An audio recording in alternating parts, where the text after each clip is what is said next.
The countdown to the World Cup continues, and today we're going to see if these respective stars make the cut for their squads. You guys ready? Let's get it. Never been more ready for anything ever. All right, first player we got, Neymar. Neymar. Tom, what do you think? Should he be included in the squad for Brazil? Well, yeah. I mean, why, why wouldn't he be? So the thing is with Neymar, right, it's not as much as about his footballing quality, which is admittedly waning, or as much as what he represents. I'll give you an example, right? Diego Maradona in 1994 for Argentina. You ready for some ball history knowledge? He was washed. GOAT was washed, right? But the streets were, and when I say the streets were clamoring, they were rioting. Right, literally Diego, in the street. Yeah. Literally. And Maradona makes the team. There was a sense of Argentina rallying. That's what Brazil needs with Neymar, right? You know what? If Neymar can come on and make a difference for you in the 70th plus minute and score a goal, assist, bring the vibes even, done. He absolutely should be in this team no matter what. If he's fit.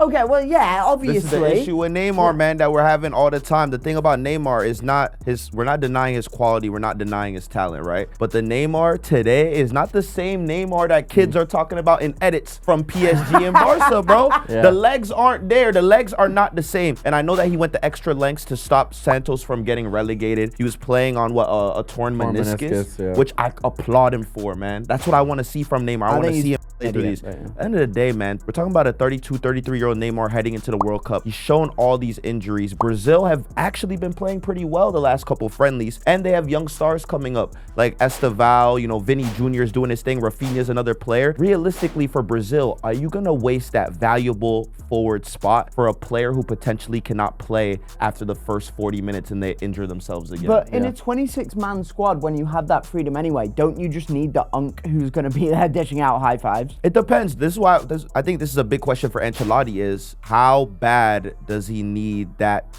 attacker that's maybe fourth choice? How much does he need for them to perform? And in a World Cup, you need everybody, all hands on deck. I think that in 2026, Neymar should definitely be on that Brazil roster. I agree with Tom. Thank you, Corbin. He shouldn't play that many minutes, but you got to have a guy there for the vibes and for the leadership. He's been in those positions before. He's a country legend. I think he'll boost the spirit of camp a little bit. You got to bring him, even if he doesn't play very much. And also, Ancelotti's whole thing is the power of friendship. Should Paul Pogba be in the France 2026 World Cup squad? Absolutely. Why? I'll say this. I'll say yes with an asterisk. I'll say if Paul Pogba, the next couple months, plays at Monaco consistently, shows the form that he showed, he should absolutely be on that plane, and I'll tell you why. France's midfield is good, but also at the same time, you have guys like N'Golo Kante who are playing in the Saudi league. It's a little bit older. Who are a little bit older. And then I feel like France with their midfield, it's you got the older guys, you got kind of the younger guys, and there's not really that. You got Chouameni and Camavinga as the younger-ish dudes. Younger-ish dudes, but they're even themselves, they're still pretty young. I know a lot of people think Camavinga, Chouameni are older because they've won so much early, but they're actually young. So a guy for Paul Pogba, first of all, everybody on France looks up to him. Every player on France looks up to him as They do? They do. They do? They do. Paul Pogba, bro. That's Paul Pogba. Let me just look up to the guy who injured Witch Doctor. Won a World Cup. Won a World Cup. Let's not forget. 2018, Paul Pogba, one of the best midfielders in the world. I'll let you push your agenda. Okay, that's what I'm saying. I'm gonna say this. Look, if y'all gonna give Neymar a chance to make a squad, you gotta give Pogba a chance to make a squad as well. Because look, you gotta think about this. Pogba's playing at a significantly higher level than Neymar in the French league. He's playing in the Champions League as well. All the competitions that Pogba's playing are more relevant to what Neymar's playing in currently right now. So if you're gonna tell me that Neymar has a shot, you gotta look at Pogba and you see someone who's playing in those competitions. You gotta be like, hey man, France need a leader. They need someone who's gonna be able to look at the midfield, take it by the scruff of the neck, play those passes in front of Mbappe that he could have to score goals. And the biggest player that Mbappe said he loved playing with is Paul Pogba. Right, so renowned leader Paul Pogba, who has done such a good job of leading so many teams and setting an example that he got kicked out of the Man United squad by Jose Mourinho. You know, the guy who, above everything, values leadership. Forget Mourinho, bro. He a hater. Yeah, it's true. He's a hater. He's a hater. He's a hater. Did you see his interview where he said, oh, Scott McTominay should always thank me. I benched Paul Pogba for him.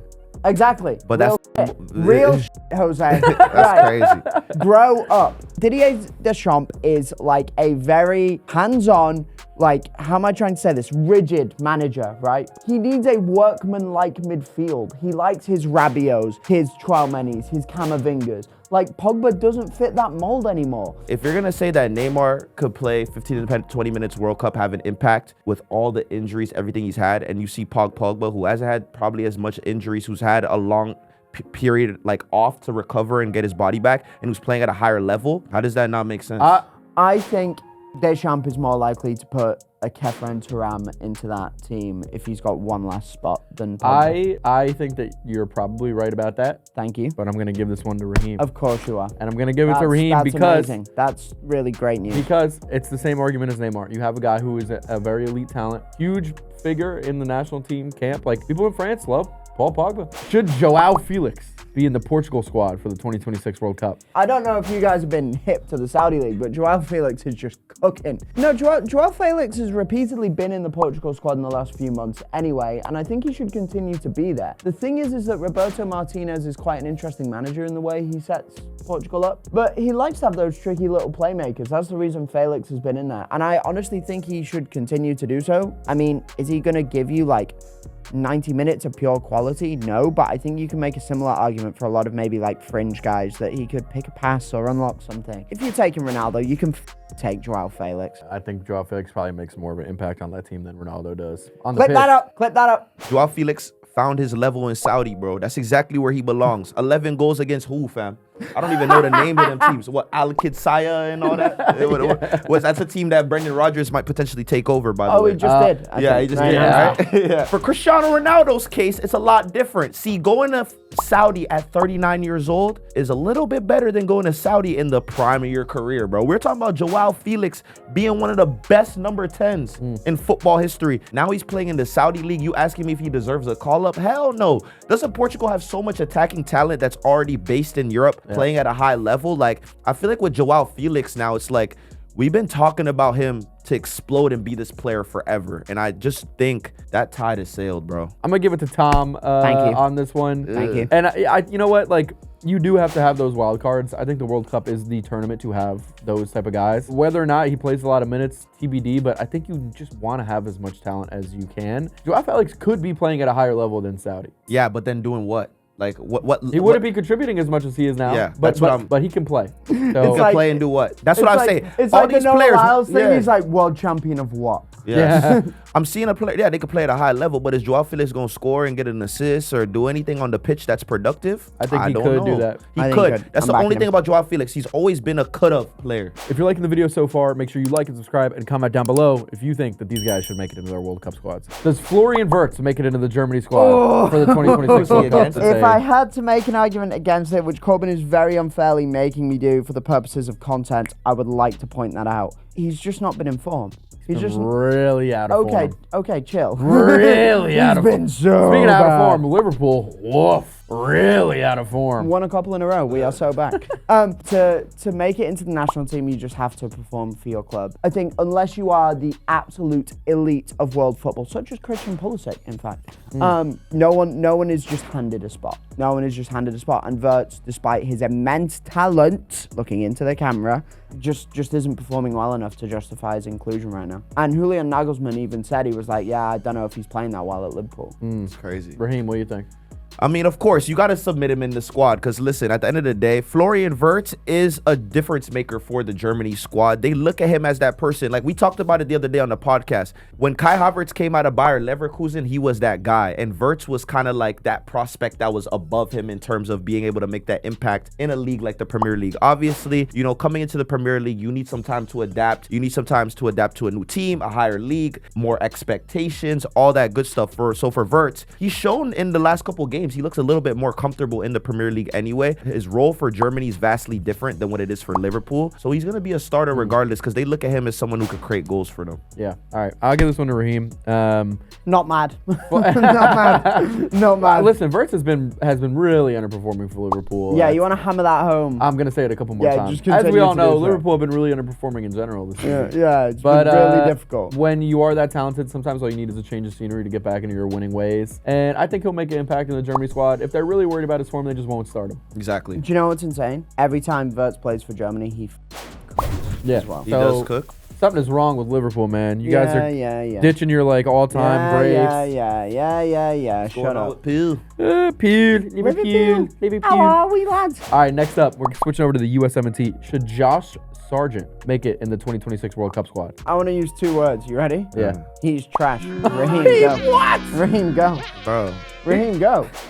Sargent. He's bad. He's actively bad at football. He's not good. But What are anyway, you talking about? He's got 9 GA in 20 games in the championship. It's not Yeah, bad. and he had, what, like a 15-goal scoreless streak until like 2 weeks ago? He's crap. yeah, he's crap, bro. Anyway, go ahead. He's fight crap. fight for him. He's crap. No, I've got to fight against him. Fight against him. Yeah, he's just rubbish. No, but that's not a real argument. Okay, he's bad. He doesn't score for the US. He plays at a lower level than the guys he's competing with. Haji Wright? Does Haji Wright make it in the squad? Haji Wright's fringe as well. It's Balogun, it's Ricardo Pepe. The only reason that Wright makes it over Sargent, and that is your direct competition, sure. The only reason that Wright makes it is because he scores when he puts a national team shirt on. Josh Sargent does not score for the US. He hasn't proved himself under Mauricio Pochettino. He's kind of annoying to look at. And Hey, he's he's not. from St. Louis. You're supposed to be pro St. Louis, guys. I moved to my family moved to St. Louis. I do not claim St. Louis. It's just not good enough. Listen, bro, I don't even know what to say about bro.